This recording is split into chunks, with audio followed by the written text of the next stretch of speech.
Welcome everybody. I mean, this is a wonderful opportunity for us to try and record a conversation between Joseph Milne and Rupert Sheldrake. And I think we can lead straight off, Joseph, if you'd like to frame the question. And I think you and Rupert can talk around that, and then perhaps Rupert can come back and we'll just see how it develops.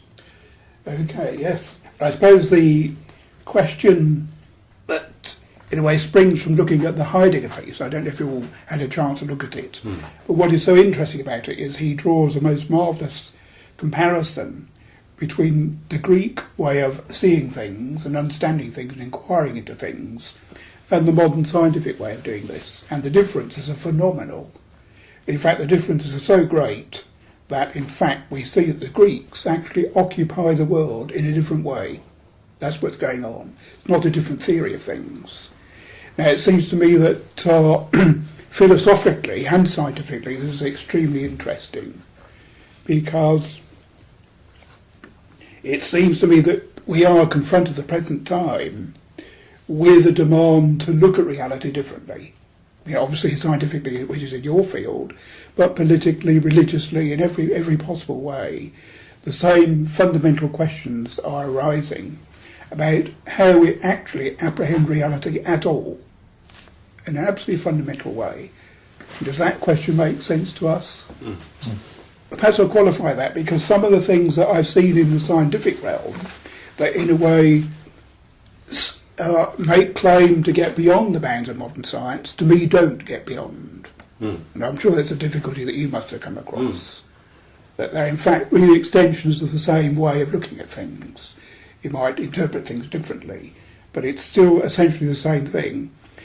And to give an example, one of the things that when I was researching for the last series of lectures on natural law, a thing that struck me enormously right out of the blue in my researches was that there are certain things you can only know if your concern is to become virtuous. This is a Stoic idea, that so only the virtuous human being can actually know the things that are meant to be known that make us a human being. And I think that is very interesting. It quite startled me, actually, that was so. That this raised the whole question of the ethical dimension with modern science, which doesn't seem to have an ethical dimension at all, doesn't know what to do with that. So it kind of hands that over to the politicians or the general public. And that kind of split seems to me to be indicating there's something fundamentally wrong with the approach to reality as such. Well, there are several issues. One is the style in which science works, which Heidegger sums up and quite clearly. Then there's the question of how this is leading its science into a kind of dead end, or at least an internal contradiction, and then where it might go next.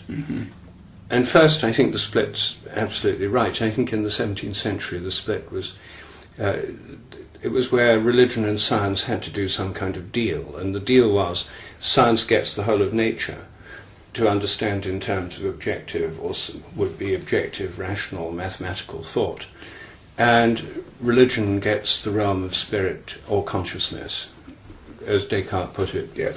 The spirit, God, and the angels. And this split was built in, and so religion got ethics and subjectivity, science got objective nature, conceived of in this mechanical spirit, where it had, unlike a living organism, no soul, inanimate, unconscious, mechanistic, and the intelligence and purpose of nature was not in nature but outside it, in a kind of transcendent God. So that was the sort of split that was established then. And it's still the underlying spirit of science, and I think why it's changing today is for two reasons. First, the idea of eternal laws of nature crash into the evolutionary theory, which is the other side of modern science. That if you've got a radically evolutionary cosmos and you say that all the laws of nature were there at the moment of the Big Bang, you run into a series of problems or difficulties, which briefly can be summarized as follows.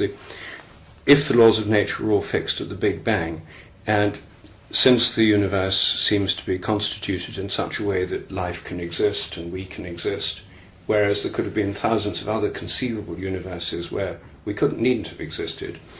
The standard debate, as you know, is between the universe or multiverse. The universe theory says the universe is as it is because there was some kind of neo-deistic external mind that intelligently designed the laws and constants of nature and fine-tuned them so they were exactly right, and then pressed the start button and the universe just began, and it's been going on ever since automatically with those intelligently designed laws. Some scientists like that. Others who don't like it say, well, no, actually all these possible universes actually exist, and ours is just one among an infinite number of universes, the multiverse. That's the majority view at the moment. It's the view taken by Martin Rees, for example, President of the Royal Society, Master of Trinity College, Cambridge, and Astronomer Royal. He likes the multiverse theory because it gets rid of God.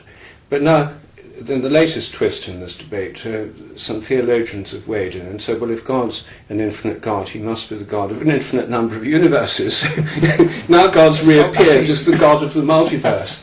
But this rather sterile debate is what dominates the scientific cosmological arguments at the moment. But it all follows from the idea that laws are fixed. And this, to me, is a malign relic of Platonism, not understood in its proper sense or in the kinds of ways you understand it, but in a kind of debased, popularized form. The idea the mathematical laws of nature are fixed. It's an assumption. And that's one problem in science that arises from this split. The other problem, of course, is an inability to understand consciousness.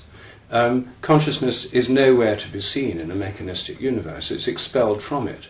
Yet, consciousness studies has now become a major theme within science. Scientists have taken on consciousness in the last 20 years, originally thinking that all we need is more brain scans and we'll sort it out in terms of which bits of the brain do what. A kind of neo-phrenology, which brain scans have given a huge amount of detail about brain function. But of course it hasn't led to an understanding of consciousness. And now within consciousness studies there's quite a big debate about the nature of mind. And some materialist philosophers, like Galen Strawson, are now beginning to argue, inevitably I suppose, that that in materialism implies panpsychism, because otherwise you can't conjure consciousness out of nowhere. If consciousness arises from the matter of the brain, then unless this is some kind of miracle, consciousness has to be latent or potentially present with matter throughout the universe. But this is a new idea that most scientists are quite unfamiliar with and haven't begun to explore. But these are some of the consequences, you see, that arise from that split. And they're beginning, people could ignore them for a long time, but it's no longer so easy to ignore them. Yeah, it's very interesting. One of the things that strikes me about this is that I don't think the split can, as it were, be glued back together again. Because I think, the reason I say that, because I think theology has gone as wrong. Theologians have accepted the split and come to an agreement. The thing that troubles me is what is driving the questioning in the first place? What is it that is moving the inevitable role of science? It seems to have sort of been set in motion, perhaps by Newton, and off it goes, almost like clockwork. Not the universe, but the science seems to. The reason I ask this question about what's driving the questioning, what manner of questioning is it that science is doing, is because another major split is between the experts, like you, and all the other scientific experts, and the general public. The discourse is only for those in the know. And one says, well, is there not a kind of knowledge, particularly with the ecological crisis and these sort of questions, the environment, which we all feel connected with in some way, is there not a manner of knowing nature that doesn't require being an expert? In other words, that it belongs to us as human beings, distinguishes us as human beings, to actually have an understanding of nature, naturally. Well, I think it's a very important question, and I think there's a lot of aspects to it. One is that in the ancient world, the knowledge of the heavens and of astronomy was obviously a province of experts, the magi. I mean, it goes back a very long way. Yes. The sort of priest-astronomer types who knew maths and could predict lunar eclipses and that kind of thing. So there's always been an aspect of science which is like a kind of priesthood, which is expert knowledge and which does impress people. And, you know, when you put a man on the moon or have planes that fly or computers that do wonderful things and stuff, there's clearly an expert knowledge here which ordinary people can't participate in. I see the Romantic reaction, you know, at the late 18th, early 19th century as an attempt to recover a sense of living nature for ordinary people. Yeah. And it seems to me that split in our civilization is the split between the 9-to-5 workaday world where everyone's mechanistic and scientific, and then come Friday evening and the roads of the great cities of the Western world are jammed with traffic as everyone tries to get back to nature in a car. You know, there's people who get rich, exploiting the world, get rich because they want a nice little place in the country so they can get away from it all. And so these two coexist in the modern world. And the romantic thing of nature, you know, is very strong. And gardening is one of the most popular hobbies in England. Pets are very important. I wrote a book about pets, and it's by far the most popular of my books, because people are really, really interested in their animals, and they understand them in a completely different way from a kind of scientific, mechanistic manner. They understand them through a relationship. So we still have all these things, but they've been privatized. They're part of people's private life. Whereas public life is dominated by this mechanistic, scientific attitude. So when, I accept that, and what is because that's a discourse that is kept private, as it were. It never becomes a public discourse. Never has authority. But what is curious amidst all that is that down the local pub, you know, there'll be those discussing the latest theories of new physics or the string theory, this sort of thing. Think, what are they doing? I mean, they're not going to deal with the question that it's addressing. So I'm saying, what manner of thinking is going on in the public mind that thinks about these matters that it can't possibly deal with? You see, to me, there's a phenomenal alienation there because they accept it on authority but don't understand it. I think that is also that raises another related problem, which is that science does have this huge authority in the modern world, but science alone, of all the systems we have, is one which has a kind of monolithic authority. The same science is taught in schools in England, in America, in China, in India. Everybody knows in the realm of religion, if you don't like the Catholics, you can become a Protestant. If you don't like them, you can become a Baptist. And if you don't like them, you can become a Sufi or a Muslim or a Hindu or a Tibetan Buddhist or a Theravada Buddhist. And then there's different schools within all those. So within religion, there's a pluralism. There's a pluralism of religions, and within each religion, including the Roman Church, a pluralism of orders and traditions. Within science, there's no pluralism. Science is like the Church before the Reformation. And there's actually no arena for debate within science either. My views are definitely minority views within science, but there isn't an arena within the scientific world for the debate of the bigger questions. The authority depends in the end on funding bodies, and they're dominated by small committees of experts who are the successful scientists, together with representatives of corporations and civil servants. They decide how to spend about $30 billion of our money every year on scientific research, determining the course of research, because most scientists just do what they're paid to do, and they can't do anything unless they can get a grant. So first of all, there's this sort of central state control. There's no separation of science and state, as Feyerabend pointed out. You know, in every country in the world, there's science and state are united. And that was prefigured by Francis Bacon, whose vision had the idea of a state-controlled Academy of Sciences, which would be a kind of top-down system. And within science itself, dissident views, if they're sent for peer review for papers like journals like Nature, dissident views aren't going to get a look in. They'll be rejected by anonymous peer review. And they won't appear in the textbooks. They won't be part of the magisterium of science. So science is unique in the sense that it has this global magisterium and extreme monolithic authority. And I think one of the things that could help is a more pluralistic kind of science.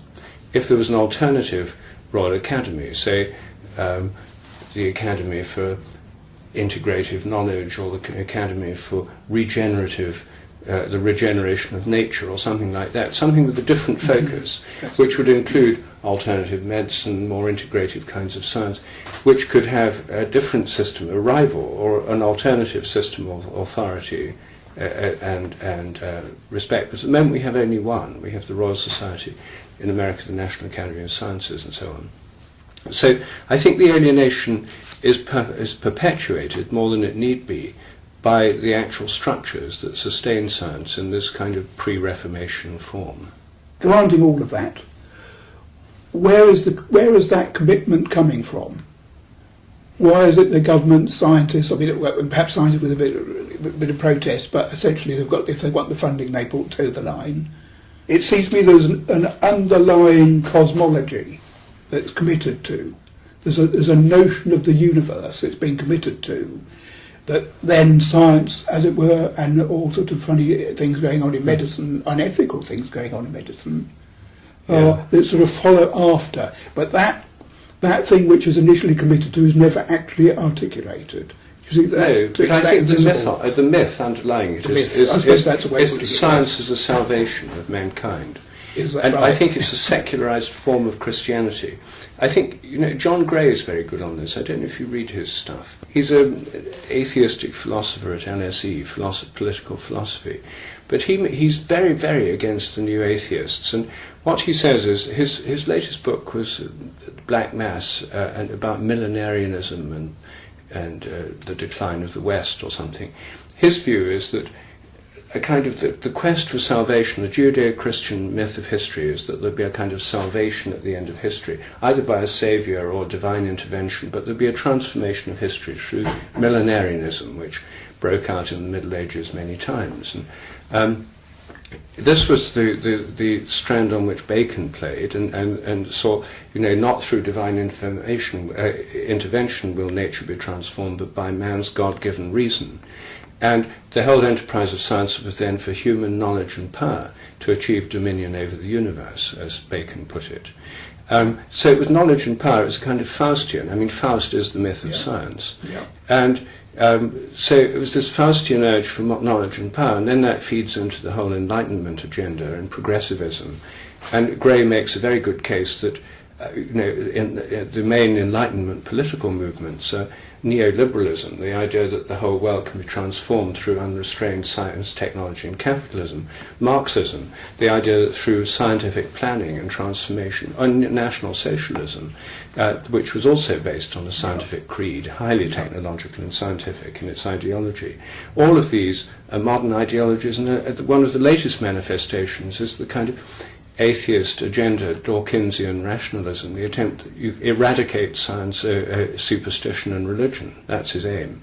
And then the whole world would be transformed by science and reason and redeemed through science and reason, because the source of all evil is religion and superstition. So it's a kind of redemptive urge, however perverted. But I think Gray is right that underlying this whole thing is the idea of a redemption of history through science and technology, and through essentially knowledge and power. And I think that really is the underlying agenda. And science is paid for by governments, because almost all governments are part of the Enlightenment agenda. Yep.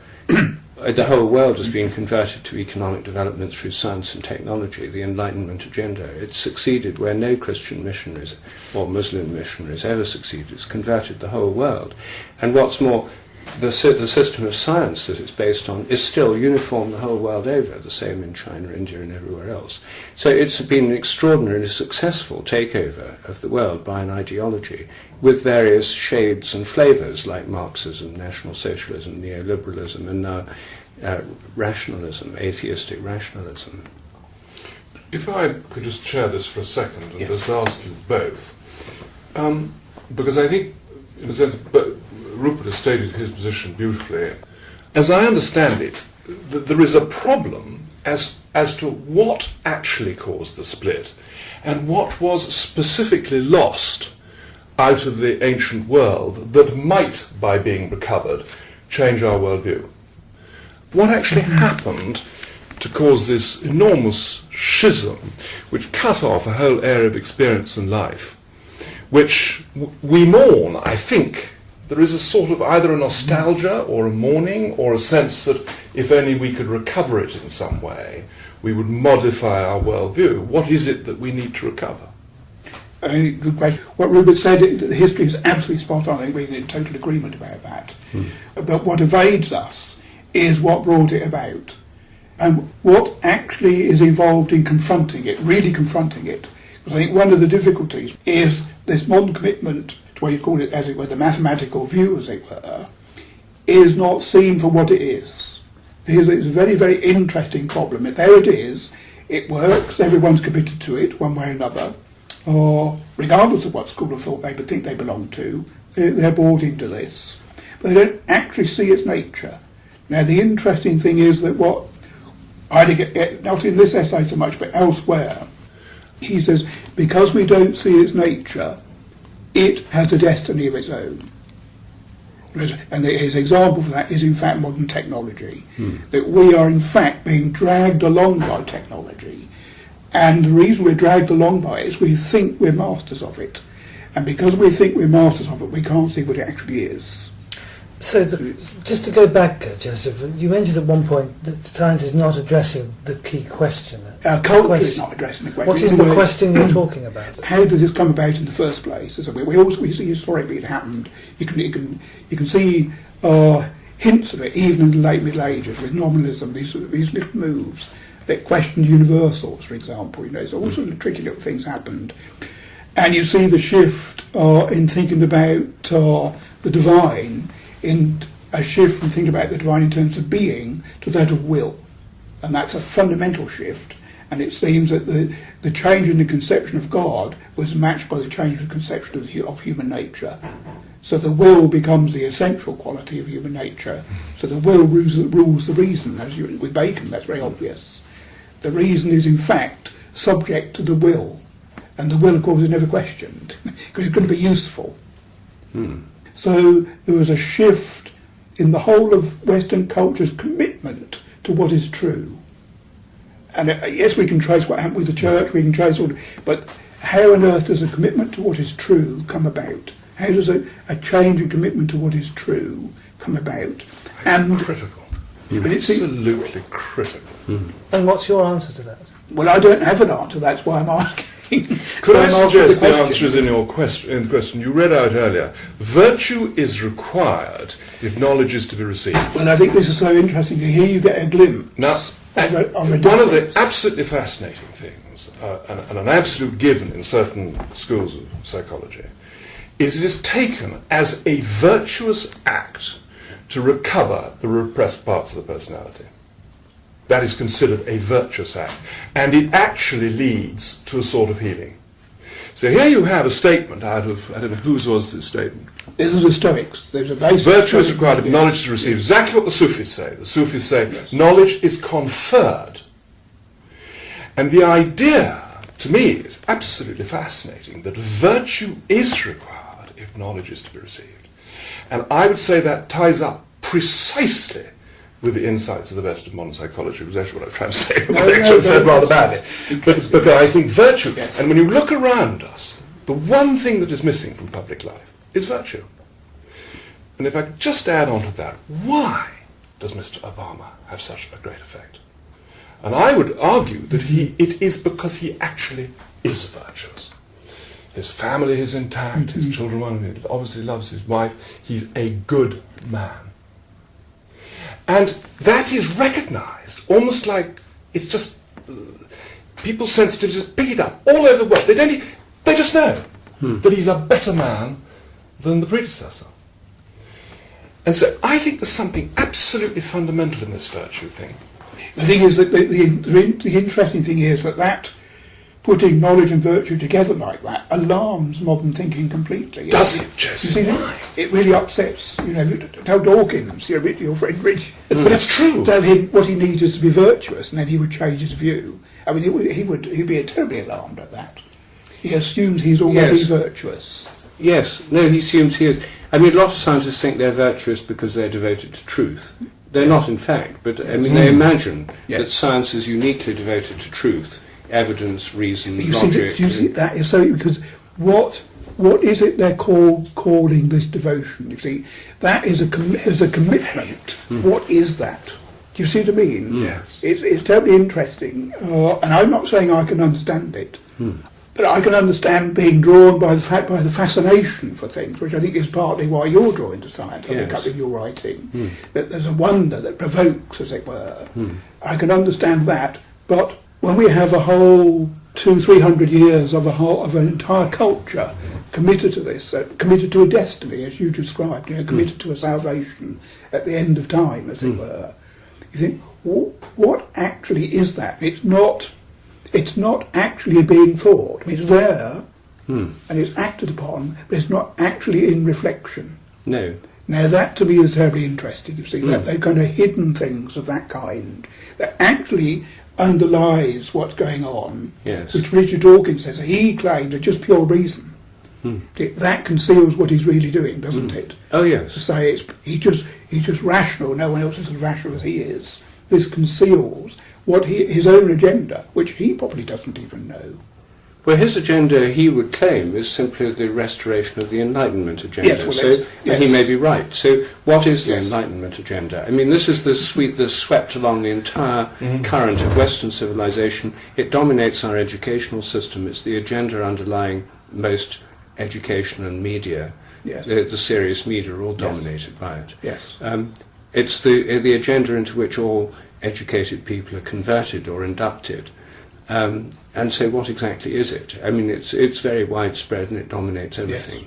And I would say he's just a symptom of that. Yes, I would agree, yes. He's an evangelist for Yes. this, Yes. a kind of a But what is revivalist, an Enlightenment revivalist. But Rupert, what is Yes. it? What is the Enlightenment, really? Can you reduce it to something relatively simple? Well, I mean, its slogans are science and reason and progress, aren't they?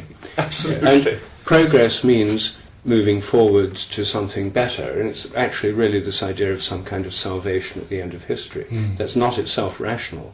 It's a belief that somehow history will be transformed, and that is a kind of transform of Judeo-Christian eschatology.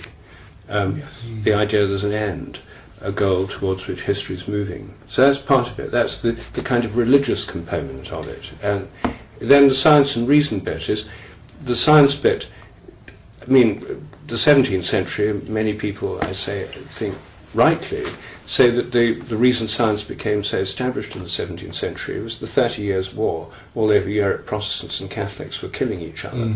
And here were scientists saying, we've risen above that. Here's the third way, which is where, through these wonderful mathematical truths, we can understand the ultimate nature of reality, the mathematical mind of God. It seemed much better than demagoguery and fanaticism, which they saw on every side. So there's a sense in which the internal conflicts of Christianity made a lot of people sick and tired of all that and wanting a third way. And I think that's another big ingredient in it. The idea that it provides something that rises above the conflicts and of opinion within religion. And so that's an ingredient in it. And then Newton seemed to many people to embody genuine progress, there was a big issue whether the moderns and the ancients were better and that sort of thing, but along comes Newton, along comes a form of understanding which is not precedented in the classical world, that shows that humanity has gone beyond that and opens up the possibility of just transcending classical learning and going beyond it through the growth of science and reason and mathematics and so forth. And these are all ingredients in the Enlightenment agenda. And then, of course, add in industrialism, technology, and all the things the gadgets and things that continually amaze us, television, radio, cars, planes, etc., etc. Then the entire population is sort of hooked on this and bemused by it, and now the entire population of the whole world, because no society is now untouched by television or the media, and all of them inevitably impressed by this kind of technology. So it seems to deliver the goods. Do you think also, Rupert, that when you described the split earlier, you said that science got nature. Yes. In a sense, science may well have got nature, but got the outward part of nature. But the split almost is a split between science and nature, isn't it? Yes, it is. It is. And what you've been describing is the history of a growing instrumental relationship with nature. And the scientific mind is detached from nature, and the scientists imagine themselves observing nature from without. And you know, the seeing the Earth from space was one of the things. You know, some people, the American astronauts, said when we looked back on the Earth, there was this amazing sense of this Earth floating in space. The Russian astronaut said something much more interesting. He said, when I saw the Earth floating in space, I thought, what's the big deal? It's just like a globe I've seen in the school classroom since I was a child. We already know this. And the wonder is that human minds could journey outside the Earth, see the Earth from outside, long before we had the technology to do it. And there's a sense in which the disembodied mind, the idea that science can range through the whole universe, now back to 15 billion years, the Big Bang, across vast, you know, discovering galaxies beyond our own, ranging to vast, now to multiverses, that the minds of scientists somehow totally detached from human bodies. It is an ultimate split, because science is on the mind side, of course. And that's why I think the icon of modern science is Stephen Hawking, because he's as close as you can get to a disembodied mind. Right. I totally agree.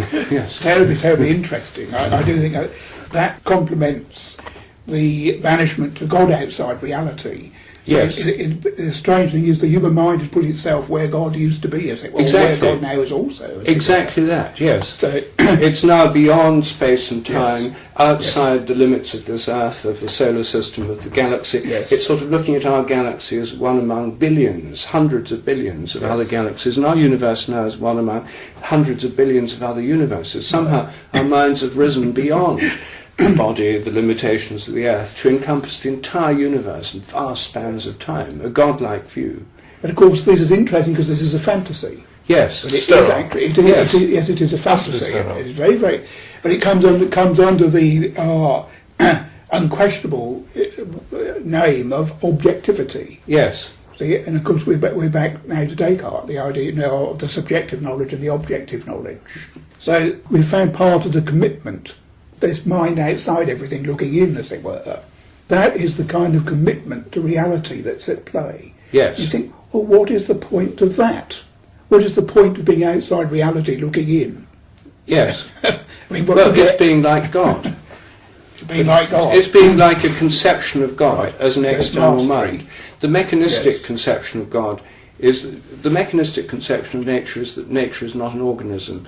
Animals and plants are not organisms with their own governing principles, the soul within them and around them. Instead, there's this detached mind outside nature, this is the mind of God. Yes. And that's why, you know, Hawking ends his book Brief History of Time, says now we can know the mind of God and stuff. This is, every new scientist, every few months there's something on the cover, the mind of God. They keep coming back to this kind of theme, Yes. that Yes. somehow the minds of human minds have become godlike. So it is again a salvational myth that we've become as Right. gods through Yes. science. But epidemics are arising in the body, which is ignored. Oh yes, Because what we've created is a totally disembodied view of man. yes, Actually, the body, which is of course the seat of the emotions, has been abandoned. And cancer, and not to mention the terror of the afflictions of the body, like swine flu and bird flu and all the rest of it, have reached epidemic proportions. but they have. But you see, your rationalists would make the obvious point that population's never been greater. Not that that's a good thing, but more people survive. You know, modern medicine's Yeah. extended lifespan, Sure. huge This is transit. unfortunately All of true. us are beneficiaries of modern dentistry and surgery Yeah. and that kind of thing. So if you bring up the body, then that's the response they'll bring That in. it's in much better shape than it was. Yes, much better shape than it was. Look at people in the Middle Ages with sort of decayed teeth and Yeah. much smaller and short lives and nasty, brutish and short and so Interesting. forth. So what's your response to that then? Because, I mean, it is much better, isn't it? Yes, it is. I think that one would. I think one has to acknowledge that actually modern medicine has made astonishing changes. But the thing is, the lack of wisdom in the whole thing, you see, is becoming apparent because the population is set to reach 9 billion by 2050. It's now 6.5 billion or something. So it's becoming increasingly clear that this was all based on short-term things, in prolonging human life, cutting down mortality is a good thing, all based on these short-term goals of naive views of progress. But where it's heading is global climate change and every kind of disaster scenario looming on the limits of our consciousness and sometimes coming into the centre of our consciousness. All these new forms of science-based terror, nuclear war, pandemics, climate change, all sorts of things. And if those aren't enough, then they conjure up ones from world history like asteroid impacts and stuff. So you've got a range of alternative disaster scenarios lurking in the background. But what can you do about them? Well, science can ride to the rescue again, you see. If it's an asteroid impact, we're going to send out rockets with nuclear bombs and nuke them so we can deflect them from hitting the Earth and stuff. And you can see the Hollywood films. They're already, this is the stuff of Hollywood science fiction. Science as the heroes. Yes. I mean, these to play on all these mythic themes. Yes. I spend a lot of time trying to think, how can we break out of this? How can things be changed? And as a scientist, I think, how can they be changed from within science? And one of the changes is the morphic resonance one, the idea that instead of all the laws being fixed, if there's a memory in nature, there's an interconnectedness of everything through time. They're not laws, they're habits. The regularities of nature grow up within nature. That's one view because it gives a picture of all nature being interconnected through time. I think consciousness is another one. If we really begin to think about mind, soul, or consciousness beyond the human level, modern science has just assumed that the whole universe, all these galaxies and so on, are inanimate and unconscious and machine-like. But that's nothing but an assumption. And the thought experiment I spend a lot of time on, and actually I'm serious in trying to pursue, is the question of could the sun be conscious? Could the whole galaxy be conscious? Because as soon as you raise that question, could the sun be conscious? If you look scientifically, what is it that's supposed to link our consciousness to our brains? The answer is, according to modern science, it's complex electromagnetic patterns of activity. That's supposed to be the interface. Well, the sun's got much more complex electromagnetic patterns of activity. So how do we know the sun's not thinking? And all traditional societies have thought of the sun as a god or as embodying some kind of consciousness.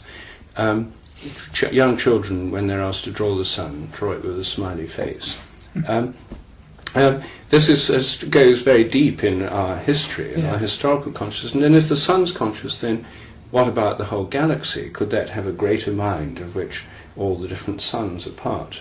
The galactic centre is enormously powerful. It's supposed to be a super black hole emitting vast amounts of energy which pulse through hundreds of million-mile-long magnetic field lines through the galaxy. The whole galaxy has the plasma electric currents going through the entire galaxy, vast electrical system. If all of that has some kind of mind, and then clusters of galaxies, and then of course it's a few simple steps, one doesn't even need to spell it out, because most people get there on their own in 5 minutes. Well, what if the whole universe has a kind of mind? What if there's a consciousness of the entire universe and we're inside it? And what if the origin of human consciousness, which is a great unsolved scientific mystery, is related to higher forms of consciousness in the universe? Well, this doesn't take us to God, it may take us to the world soul, but then it raises further questions as to where does that come from. But it seems to me that that's one of the lines of thought that I'm pursuing, because I think it's one of the easiest ways for people to realise that we're in something larger than ourselves. Instead of the whole of nature being inanimate and mechanical and our minds being the only things that soar through the universe, comprehending it, our minds are part of a whole nested, like hierarchies of angels, nested series of intelligence or consciousness at higher levels than our own, and we're within them. So therefore, isn't that what the ancients propounded anyway?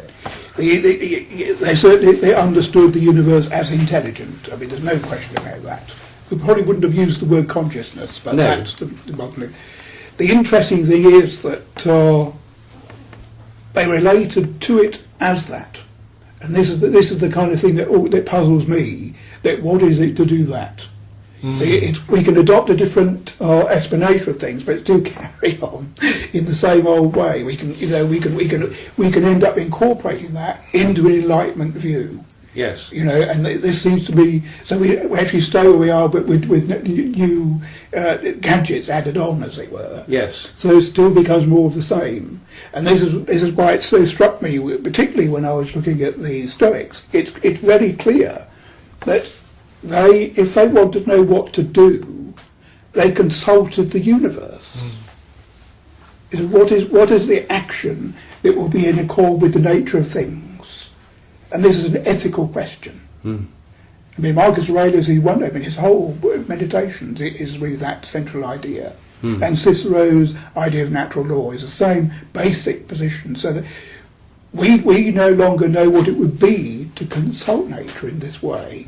And the interesting thing is, and this is shown in your work, is it seems the animals do. I don't know if you've done research a bit. My grandfather on the Scottish side, he was a horse whisperer. He tamed. He was the village up in Montrose. He tamed the horses when they needed a horse broken in. He just went and had a word with it, and that was that, as it were. And everyone had their little job. My grandmother was the midwife, and she had no nurse training whatsoever. Yes. And so we had this, and you had all the village life. You had all these. Everyone had these functions, with the knowledge that they were born with. All that has vanished in the past 100 years or so. Yeah, here in many parts of the world, it still exists. That still exists, that kind of thing. Now, but, I mean, it exists in an underground form with horses and dogs, even in our society. Yes, I mean, it's still there. Yes. Would you like to say something about morphic fields in human beings? Because I think that's perhaps the easiest place to see it. Well, I mean, the starting point for my own thinking is morphogenesis, the development of embryos.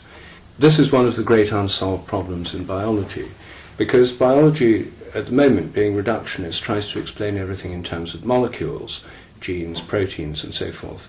And that doesn't enable you to understand how organisms grow, because there's no formative causation, no formal cause. It's like trying to understand buildings in terms of bricks, cement, and timber, without the architect's plan.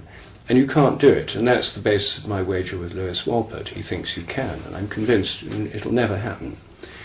So the idea within biology since the 1920s has been, among some developmental biologists, there are these fields, formative fields. And the key thing here is that in modern science the word field has taken on many of the meanings that in older science the word soul had. When Aristotle or Aquinas talked about the vegetative soul, it was the formative cause of the body. It was what shaped the developing organism. It attracted the developing organism towards its final form, its mature form. And what he called the animal soul underlay the sensitivity of movements and instincts, and what he called the intellectual soul underlay the mind, words, thought, conscious mind, and so on. Well, what some people called the anima mundi, the soul of the world, held the whole world together. And what people, Thales, that said the magnets have souls, that magnetic phenomena and electrical phenomena were understood in terms of souls. So what happened was they were all abolished in the 17th century. All souls were driven out of science. There were none left, everything was just mechanical, no formative or final causes. And then the first ones to come back were magnetic fields. Faraday, here in London, with electrical and magnetic fields. He called what were called magnetic souls were now magnetic fields. Gilbert, 1600, in his book on De Magnete, about the nature of magnets, said the entire Earth is a magnet, and that the soul of the Earth is what makes compasses, lodestones, point towards the north. Well, now Faraday said the whole Earth is a magnet, and it's the field of the Earth. So you have a very clear substitution. Then Einstein's general theory of relativity, the universal gravitational field, is that which includes the entire universe as the basis of all space and time, and includes everything within it, and provides the very framework of space and time and the interrelationships of all things through gravitation. Then in the 1920s, the idea of morphogenetic fields came into biology, and they're essentially the souls, the vegetative soul, and it was directly influenced by the vitalism of Hans Striesch, who was a leading German embryologist who rejected mechanistic theories of embryology in about the 1880s or 90s, having started as a mechanist, just thought it wouldn't work. And he introduced the concept of entelechy as that which organized living organisms and drew them towards an end or a goal, which is a formative activity. And because entelechy, a totally Aristotelian word, was completely out of fashion in the early 20th century, that's why the idea of morphogenetic fields was introduced, but it took on all the properties trees should attribute it to entelechy. So in a sense it's the restoration of the soul to biology in the field, under a field name. So within developmental biology, the idea is that each organism has a field for the whole organism, which shapes it, but also subfields for things like arms and legs and eyes, and then within those fields for the tissues, a hierarchy, a nested hierarchy of organizing fields. And what fields are is patterns in space. And Faraday, in his first conception of fields, said there were two possibilities. One, that fields were what he called modifications of mere space, which is his favoured theory. The second was that they were made of subtle matter, the ether. Well, the 19th century was very materialistic. Maxwell took up the ether theory. And until Einstein's special theory of relativity in 1905, all electromagnetic field phenomena are explained in terms of ether, subtle matter. Einstein abolished the ether. And so they're just explained in terms of fields. And so science is now explained in terms of invisible formative forces called fields, which have a variety of formative influences on nature, including the spherical size of planets, the orbits of planets, the structure of galaxies, and so forth. Electromagnetic invisible fields underlie all modern technologies like radio and television. And so we have all these fields, and within biology, the morphogenetic field concept is where I came in because I started as a developmental biologist. And I think it's the most fruitful way forward. But these fields have to evolve.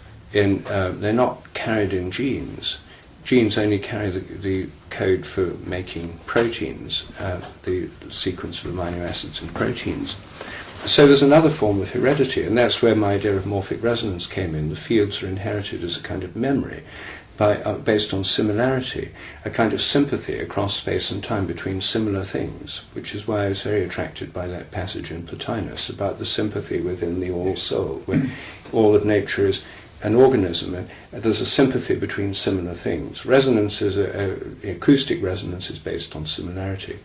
So I'm saying that when a young giraffe starts developing as a giraffe embryo, it resonates because it's already similar to previous giraffes with previous giraffes, comes within the morphogenetic field of the giraffe like an invisible plan or mould which shapes its development. Now humans, of course, have, as Aristotle and Aquinas said, a field that shapes our body as it grows and develops, the morphogenetic field, the form-shaping field, like the vegetative soul. And this also helps to restore the form of the body and the health of the body after damage. It's the basis of healing. And many animals and plants can regenerate much better than we can after radical damage. You can cut a willow tree into hundreds of little bits, and each bit grows, the cutting grows into a new tree. So there's this regenerative capacity which is very, very deeply embedded in all living organisms, in their bodies. We have that. We also have the emotional system that we share with animals, fight or flight, adrenaline responses, fear-based things, pleasure-based things. A lot of our emotional life, which operates, the bit of the brain it operates through is the lower part of the brain, the limbic system and so on. These we share with many animals. That's in a way the animal soul. And then we have the intellectual soul, which is part of these larger, more commonly shared field systems. The field of the body is within and around the body, and just like the field of the magnet's within and around a magnet.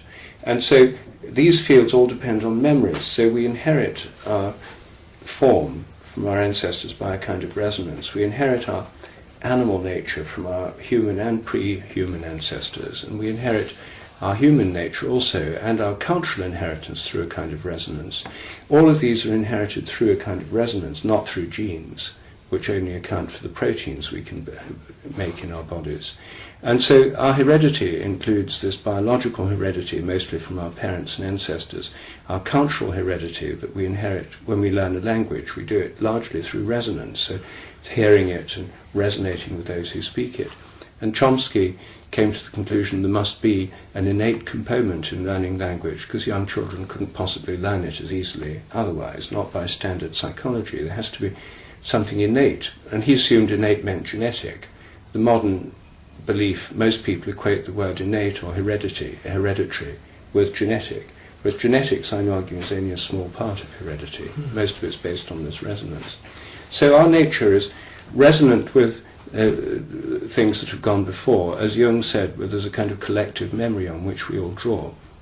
The more similar we are, the greater the resonance. And therefore the people who are most similar to each other, identical twins, would have the greatest resonance, and they have extraordinary similarities even if separated at birth. This is usually taken to mean that their similarities are genetically determined, and therefore there's a huge role of genetic determinism, selfish genes, sociobiology. That whole edifice of speculation is based on identical twin studies. But resonance theory would suggest the similarities are largely resonant, and the similarities between parents and children would be largely resonant. And that's why the crisis has now surfaced, which I draw attention to in my article in New Scientist last week, my wager with Rupert, that the Human Genome Project has been a damp squib. People thought that we'd understand everything about human beings by knowing the genome. And in the year 2000 there was a huge optimism. They thought there'd be at least 100,000 genes. It turns out there's about 25,000. Sea urchins have 27,000. Rice plants have 38,000. Chimpanzee's genome is virtually identical to our own, and that you can hardly see any difference at all. So that's the first shock. And the new shock in the last 6 months has been they've now got genomes of tens of thousands of people, and they're now analysing the genomes to explain heredity. And they've taken simple things like height. I mean, everyone knows that tall parents have tall children, short parents have short children. And if you compare parents and children, height is about 80 to 90% heritable. In other words, the height of someone is related to their parents, very highly correlated. So they then looked at the genes in the genome, and they found about 50 genes that seem to relate to height. It's quite a lot of genes. And then you take all those genes together and see how much of the difference in height you can explain with genes. It turns out to be about 5%. And this is now the crisis in the genome studies. It's called the missing heritability crisis. And I think the reason the heritability is missing, after all these promises they'd soon find it, is because it's just not there in the genes. It's based on resonance, and that genes are grossly overrated. So I think these crises are beginning to erupt within science. And I think that morphic resonance as a kind of resonance theory, it has a lot of things to say about human nature, and one is the nature of heredity, the influence of the ancestors. It also has a lot to say about the importance of ritual, because in all traditions, all societies have rituals, and rituals are performed in as similar a way as possible. And they're ways of integrating individuals into the social group. And what happens in a ritual, by doing it the same way as before, Passover, American Thanksgiving dinner, whatever the ritual, Holy Communion, by doing it in a similar way as possible to the way it's been done before, there's a resonance with those who've done it before, right back to the first time it's been done. And it not only includes the participants in a group with each other, but with all those who've gone before, and indeed all those who come after, which is what people who participate in rituals actually think. Yet, from a rationalist point of view, it's all mumbo-jumbo. So I think all of these things actually give us a different view of human nature as linked, organically linked to the ancestors and the past, through tradition, through culture, through ritual, through language, through metaphor and everything else. And the idea of morphic fields, you see, as nested hierarchies of fields, mean that the whole Earth has a field, the whole solar system has a field, the whole galaxy has a field. We're embedded within organisms or living beings at successively higher levels of organisation. And this is not an arbitrary imposed hierarchy. It's like the fact that Shepherd's Bush is part of London, London's part of England, England's part of the UK. It's that kind of hierarchy. It's a nested hierarchy. They're within the larger systems, the Earth's within the solar system within the galaxy, just as our cells are within our tissues, and they're within organs, they're within our organism. And our organisms, as social animals, are within societies, and those too have fields, memories and traditions. All animal societies, flocks of birds, schools of fish, termites. And as social animals, we're subject to organic organisations of societies that are not just aggregates of individuals, as Hobbesian atomism says. But everybody before Hobbes took for granted that society was a kind of organism, and from this point of view, so it is. So you're describing there a situation which we are so disconnected from. The disconnect is catastrophic, isn't it? Well, the thing is, I don't think we're that... You see, I think most people are intellectually disconnected from it, but I think emotionally they're connected with it. Yeah. And so it's about recognising... It's about recognising what we already know. I mean, the reason I'm relatively optimistic is that I think that these things are already there for most people. And they've been... the relationship to animals and plants has been, as we were saying earlier, pushed into the realm of sort of hobbies like gardening and pets. But the fact is, these are important parts of people's lives, and in that part of their life they know there's a connection. And when people get back to nature at weekends and on holidays and that sort of thing, the reason people like hiking in the Lake District and wandering in the woods and having picnics in the countryside and that sort of thing is because they feel a sort of connection with the larger world. And the reason that rituals persist and get reinvented in the modern world, even though the rationalists attempt to stamp out all organised religion and traditional rituals, has been exerted very vigorously, most vigorously of all in Soviet Russia. It hasn't succeeded in eradicating religion because these fulfill a need. And I think where it's becoming increasingly recognised that where these modern atheists, the neo-atheists, have gone wrong is by treating religion as a system of beliefs, a series of ridiculous propositions to which people are forced to believe intellectually. Whereas, in fact, for most people it's a system of practice, something that's actually something you learn by practicing.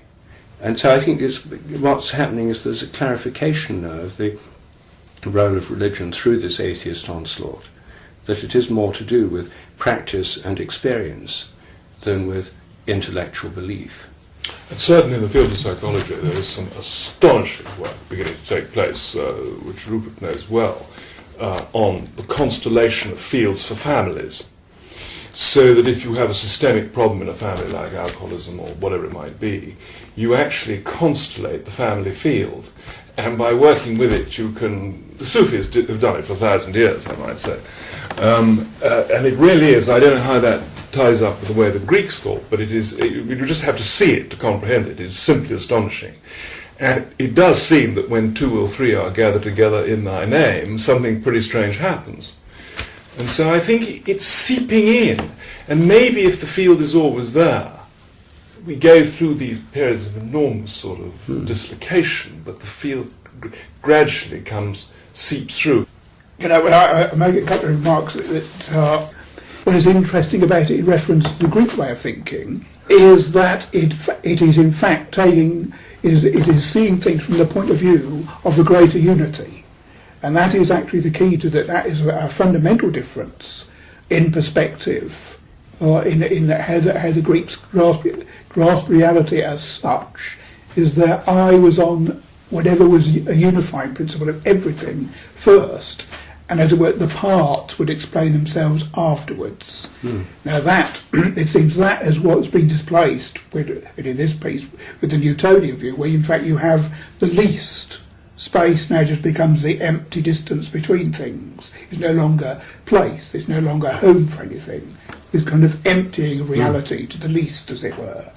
So now space is just all these objects moving around pointlessly, as it were, even if you can predict what they're doing. So I think what is interesting is that what you said about the morphic resonance and these fields does show that the organising principles of nature are not to be found in the minutiae, but in fact the whole in some way.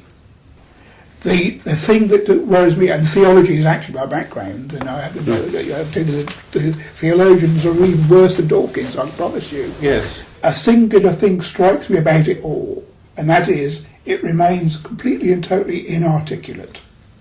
It cannot say itself, so it invents all sorts of borrowed analogies from elsewhere.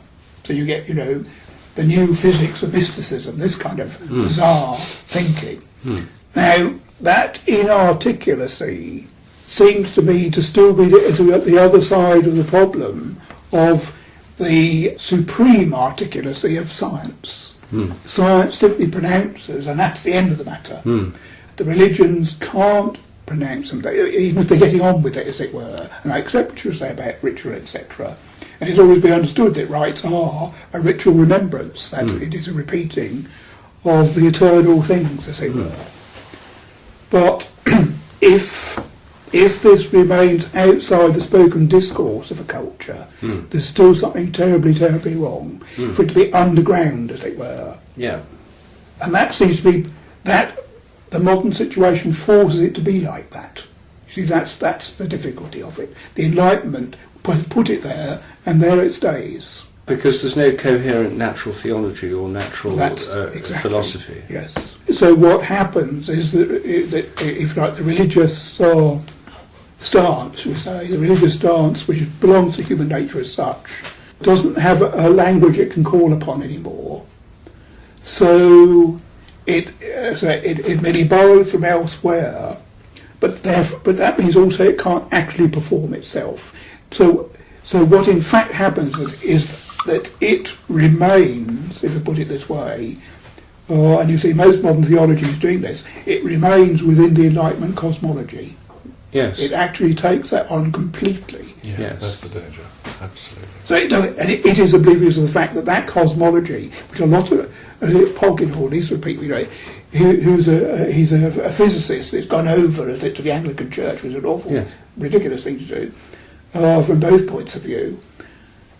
But he is trying to reconcile Christianity with the Enlightenment cosmos. Yes. Which is absolutely absurd, as if science can now justify religion, as if that solves the problem. And of course, it doesn't, it makes it worse. Yes. Well, I don't know if it makes it worse, but I can see why he's trying to do it. But I agree with you. I mean, I'm interested in the whole science-religion thing, and I've had many discussions with people, including Polkinghorne, people like that, who are trying to bring that about.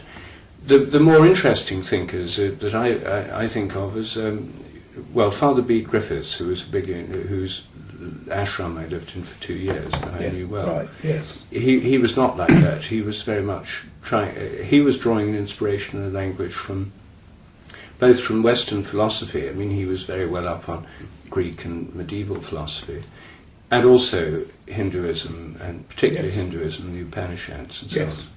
And to some extent, that still has a language for a different cosmology. That still has a language, yes. Yes.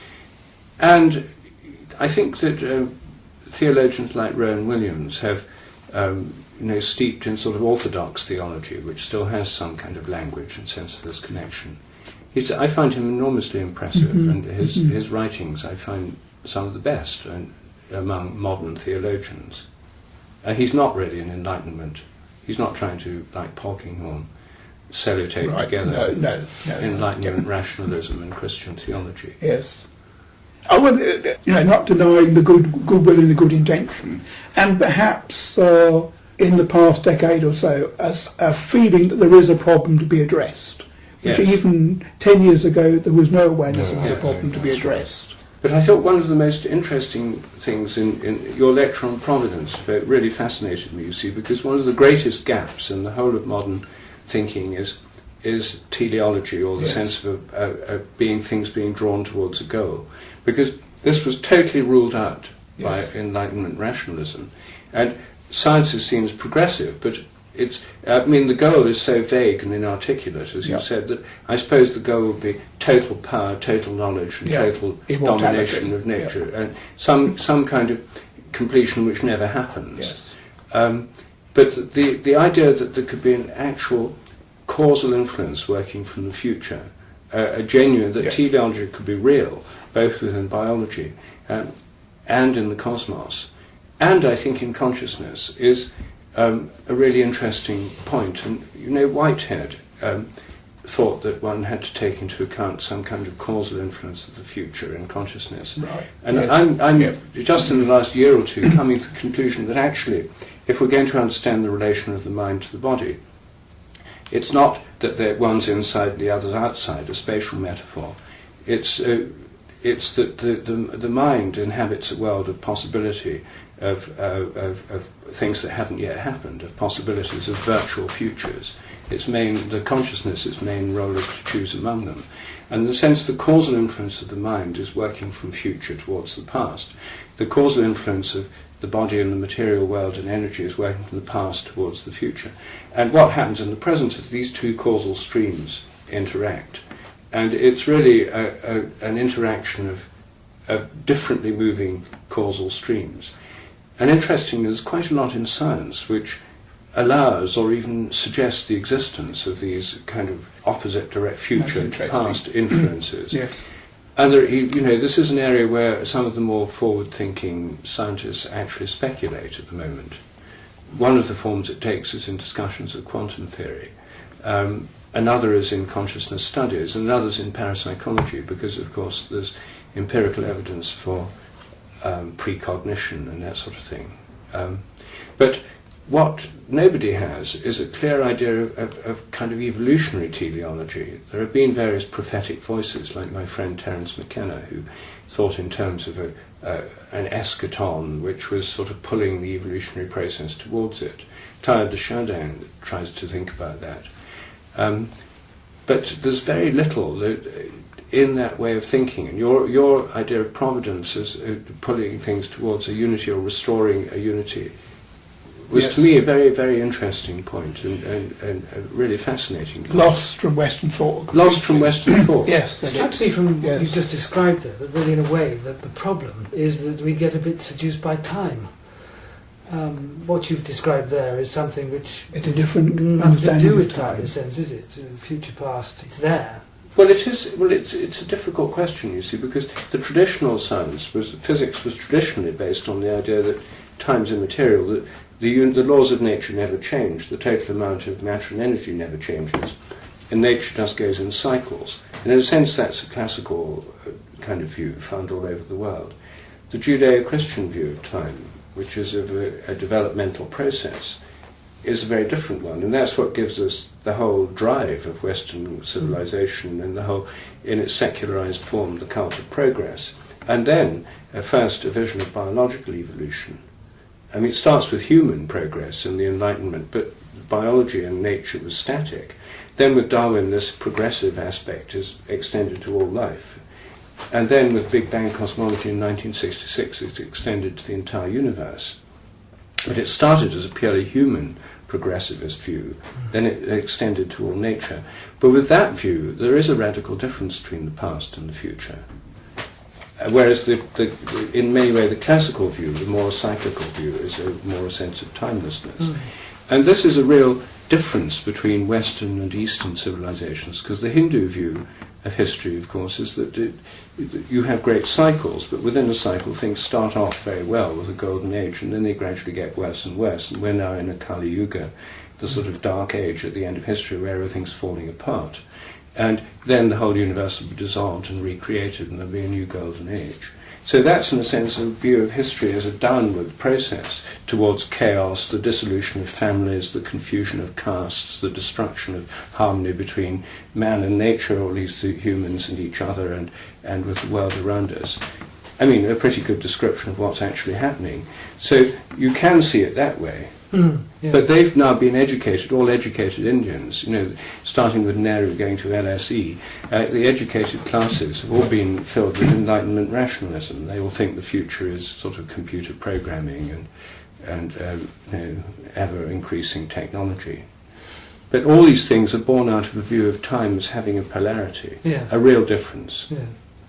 And there's a sense in which this view of time as having a real difference between past and future is a religious view built into our whole Judeo-Christian civilization, and now projected or recognized, it depends which view you take, in the whole of nature.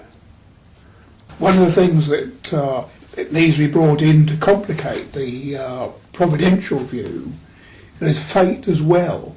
which opposes it or is a corruption of it. There's a very interesting work by Proclus on providence and fate, and he discusses how fate works on a completely different plane to their providence.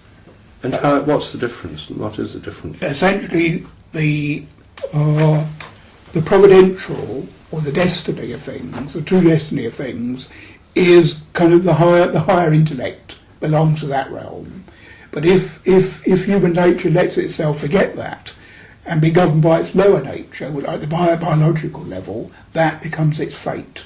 So it gets taken over by the biological level, which is not its proper place. Oh, that's very, very interesting. The biological is fine left to its own dimension. If we let ourselves become subject to it, it becomes fate, and therefore destructive. It is an interesting It idea. is a very interesting very argument, idea. yes. Is it possible, Joseph, to consider that, I'm sorry to bring you back to this word, but I think virtue, given that it seems to be so singularly lacking in our almost every aspect of Yes, our it's national life, interesting, yes. how would you describe virtue? Well, it's very interesting. This is one of the more fruitful fields of thought at the present time. There is a growing interest in what's called virtue ethics among scholars, not ordinary people yet, but. But what is virtue? Well, virtue is what the Greek and the medieval understanding, what we would call morality, which Yes. we think of rules and regulations. You shouldn't do this, you should do that, etc. 10 Commandments. Virtue is in fact to do with the qualities of being that you bring to your action. Absolutely. So, right. for example, justice is a virtue. Yeah. Now, the interesting thing about justice is that it is at once a virtue. If you do a just deed, you do a just act. It means you are just. The just It man also justices. the just man justices, but of course, but the justice is something in things as well. And this is one of the few things, I mean, of all the things that we can't discuss in our modern times, I have found in teaching, whether they're atheists or New Age mystics, makes no difference. If you raise the question of justice, everyone knows it's important. Everyone knows that you're talking about something that is there. And yet, the thing is, we don't actually any longer have a moral discourse that can deal with it. The whole modern thinking of morality is rule-based, not virtue-based. If you start discussing the virtues, they do actually start to make sense. I mean, let me give you in 2 seconds a very simple sequence of how they were understood. Because you must have heard of the cardinal virtues. Yes. 4 cardinal virtues. It's very interesting. They're hierarchical. So you have, first of all, prudence, which is Greek phronesis, which is right apprehension, to see things as they truly are, as a human being, not as an entity outside the universe, but as an engaged human being. So that's phronesis. Then can be followed by courage or fortitude. In other words, to act rightly, you need the courage to do so. Granted, you've got the courage. Next thing you can do is be just. You have the knowledge and the courage to be just. Given that you can be just, you can be temperate, which is your own inner order. So you actually bring about a correspondence between the order of things outside and the inner order of one's own being, which is temperance. And that's a beautiful traditional understanding that runs right through. And produces harmony. Well, the temperance is the harmony. Oh, I see. It begins with the right relationship with the whole of the world outside, and culminates with the right relationship inside. In a way, the other way around to how modern thinking might work. If we think we're going to bring ourselves to order, we start with ourselves. Put yourself together, as so to speak. But what is very important about those 4 is they are actually modes of knowledge. They're modes of being and they're modes of knowledge at the same time. And if you recall the justice one, which is in a way that the one that you can begin with, as you recall Plato's Republic, the question is, well, most people get the question wrong. The question is, what is the right way to praise justice? Praise justice. Yes, what is the right way to praise justice, not what is justice, which the modern scholars say. So you start straight away. To be able to, you can only know justice if you're prepared to praise it. See? What does that mean, in fact? What does that mean? Yes. What, you mean praising justice? Well, it means to affirm to put it before oneself, to make it that to which you grant the whole of existence. To praise it in the sense of, well, that's one thing, but or when you come across it, you mean to recognise it, or well, you should praise it through simply contemplating it. uh-huh. I mean, that's how Socrates approaches it in Republic. Because they build this analogy, of the state, as it were. It's only an analogy; it's not to be taken literally. So that they inquire into what its nature is. But the point of inquiring into its nature was so that you praised it correctly. So if I may just couple that, right praise, is that we think, the modern thing, what on earth could that be, right praise? Is there such a thing as wrong praise? Well, there is. And in the Laws, Plato's dialogue called the Laws, which nobody reads, he comes up with this extraordinary, he says, now the most important thing that society must do is have hymns to each of the gods. This is where you start, as it were. And the most important thing about these hymns is they must have correct or true appellations of the gods. Because if you misdescribe the gods, you'll invoke a curse instead of a blessing. So this praising the gods is dangerous right from the very beginning. Now, what I think is interesting about that is we would not, in our time, think that was dangerous.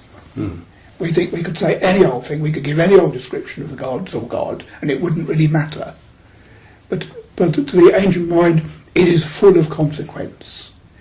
And what I find interesting about it is that position of situating yourselves before anything else, before the gods, as it were, this is a comportment to reality. This is why I'm so interested in this question of what is it we're doing when we're inquiring into things. What kind of comportment of our being is taking place? We think clearly it is to dominate. That's the Enlightenment view, is to dominate, to rule over reality. With the Greek mind, it was to submit to it. As it were, to let the mind be conformed to it. And that's Aquinas describes, that knowledge is the conformation of the mind to the forms of things. So you're informed, literally receiving the forms. I mean, that would work very interestingly with the fields that you've been speaking about. It would, yes. So there was actually a receptivity of the actual substance of things themselves. It is the things that are received in the mind. What Aquinas says, and you'll find it right through from the pre-Socratics, is the truth of things is the things. It is not explanations or theories or descriptions or axioms. Going back to this article. The truth of things is the things themselves. Now you see, it's very, very interesting that that kind of knowledge is the first thing that went with Descartes. Right? So all you have is the cogito. The things themselves are now incommunicable. You can't communicate with them, and they can't communicate with you. So you have the whole objective world outside that you somehow need something to sort of grasp it with. So you have kind of geometry, a kind of grid to impose upon it, as it were, but which never actually a communion with it in any way. Yeah. And this is what I think is so interesting, is that this ancient understanding of this ancient epistemology is in fact communion with reality.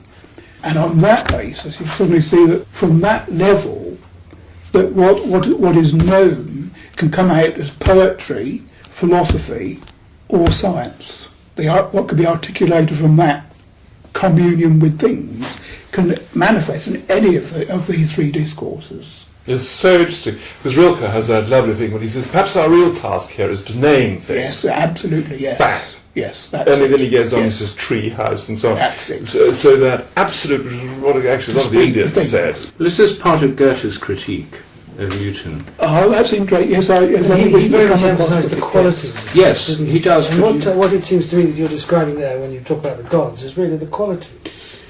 It's a way of putting it. So you're I describing just a sense regard of the gods as qualities, which gods. is Goethe's whole idea, isn't it? Well, he's... I don't like to translate the gods into something else, or I don't like to see them as metaphors. Yeah. I don't think I know enough to decide that they're metaphors. You see what I mean? Yeah. They have to be regarded as gods for there to be the right attitude towards them. If you translate them into something else, the attitude shifts. Very interesting. So justice, in that sense, is a god. Well, yeah, I mean, yes, I mean, justice is absolute. And the interesting thing is that at the end of the Republic, after that great long discourse of what is the right way to praise justice, the only person that can praise it is the just man. And he's also the only one that can know it. It can't be known otherwise. You have to be it to be just, to know justice. And that's where the idea of the philosopher king comes from. But it doesn't really mean that we should do that.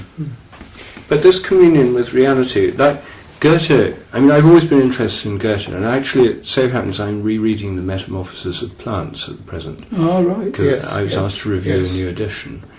And when I was an undergraduate, I read a wonderful essay about Goethe and the idea of scientific truth by Erich Heller. And it was this idea that Goethe was standing against the whole Newtonian tradition, which detaches you from what you're seeing and tries to bring back a kind of intuitive understanding. So you look at plants and you actually see the way the plant is constituted and how the different parts are related. It's not a theory, you see it in front of you. And this is something I spend a lot of time doing. I walk most days on Hampstead Heath, and I spend a lot of time looking at plants. And I usually carry in my pocket a hand lens so I can actually see the smaller scale structures of the plants. And one of the things I like doing is looking through the lens into a foxglove or something. You get a kind of bee's eye view of what it's like to enter into a flower. And this method of actually looking at things and being directly connected is what Goethe, I think, was emphasizing. Yes. And as a way of directly relating to what you're looking at, animals, plants, bones, or whatever it is you're studying. And his thing of colours, too, was very related to this. You know, he was against Newton's theory of colours that saw them as mere prismatic reflections. Right, His whole thing was, nowadays I suppose most people would dismiss it as a merely subjective theory of colour, but it was to do with the way that when you have shadows against a particular background, they look a different colour from if you see. It's now acknowledged as part of the physiology of vision, but that's sort of translated into a kind of subjective view of colour. So that doesn't overcome the split between the objective wavelengths and the subjective qualities. But looking at plants does, because there it's more clear you're actually looking at the phenomenon. Yes. And as he talked about looking for the phenomenon. You see, that gets recast into the subject-object duality. And this is a tremendously interesting problem, because that mode of knowing doesn't work with that. Yeah. But if it gets redescribed in that way, and dismissed in that way, as it were, which is what it amounts to, we're still where we are. And these are the kind of areas where I think that the inarticulacy is so important, you see. If the metaphysics can't be re-said, then the discovery doesn't yet count. Do you follow my way of thinking when I say that? Yes. That the whole epistemology has got to be reformulated, not merely the discovery itself. That seems to be the great difficulty. And this question of virtue actually is a different epistemology.